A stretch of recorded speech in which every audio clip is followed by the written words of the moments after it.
Hi, welcome back.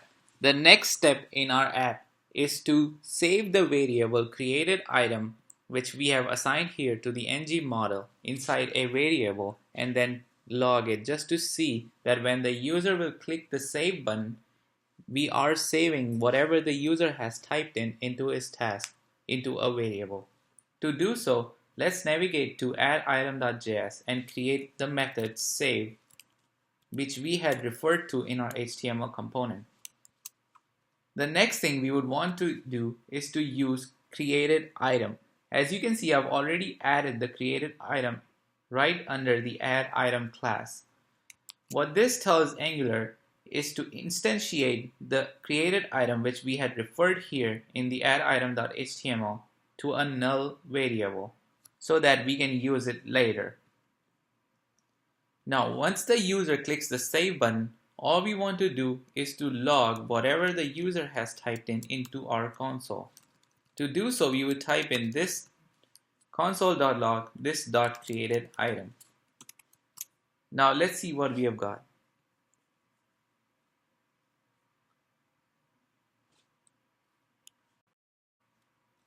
As we can now see that when we click new item, it goes to the second page, and then whatever I type into this input box, that's what it will log.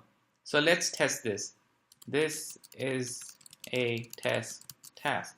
And when we click save, our app is logging the same thing which we have typed here, which means that we are saving the variable correctly. The next task is to pass the variable from the first page to the second page and then display it back on the first page. To do so, we would want to pass in the items array that we had created in the home.js to add-item.js. To do so, we would first import a component from Ionic called Params. So let's do that. The second thing that we want to do is to, instead of passing just the page here, we would also want to pass in a parameter, which is this array right here. To do so, we would say open parentheses and then say items and then this dot items. Now this means that when we open the add item page, we also want the page to have access to this array right here.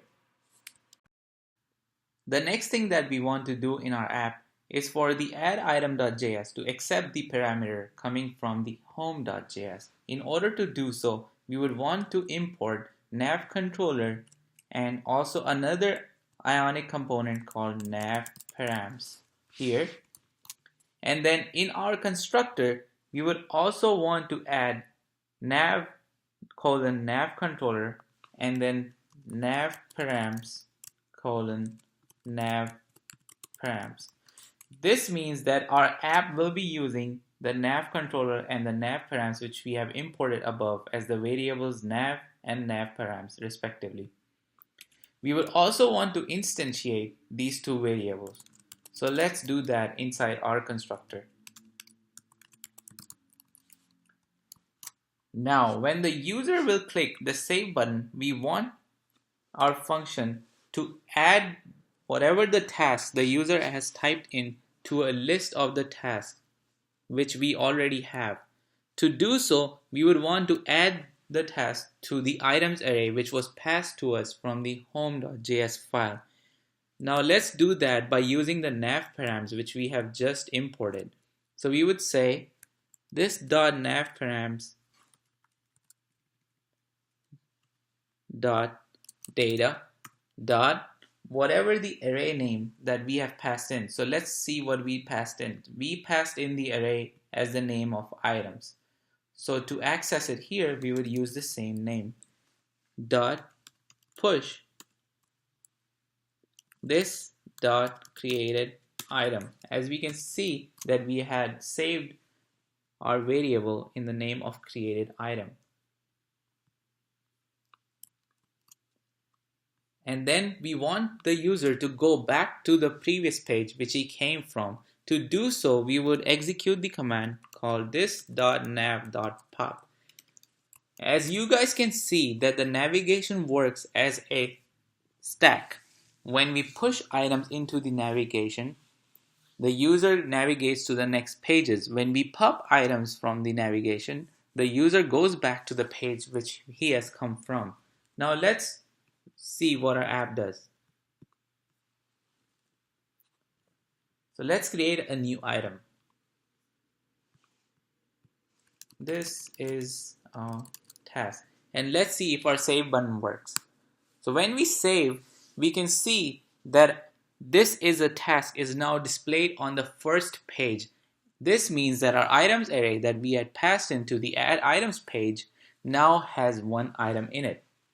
We can add another one just to test that if it really works. This is another item. So now we can see that the second item is added inside the items array. The next thing which we will do is to code the delete button. So when the user swipes left on an item and clicks this delete button, it should remove this task from the array. So let's do that. Now we can go back to our home.js and add a function called delete item and then expect a parameter to be passed in as item. Now this is coming from the HTML page which we have coded here, delete item. So we are passing in the item to the function which we want to delete from our items array. To delete the item from the items array, all we need is a simple for loop. So we can say for var I equals to 0, I is less than this dot items dot length, and then I plus plus. And we just want a simple if condition here. If item is equals to this dot items I, then we want to delete this. This dot items dot, we can use the JavaScript function splice, which tells JavaScript that starting from the index, remove one item. We will want to then break. Okay, now let's see if this works. Go back to our app, we refresh, new item. This is a test task. Save, we add another one.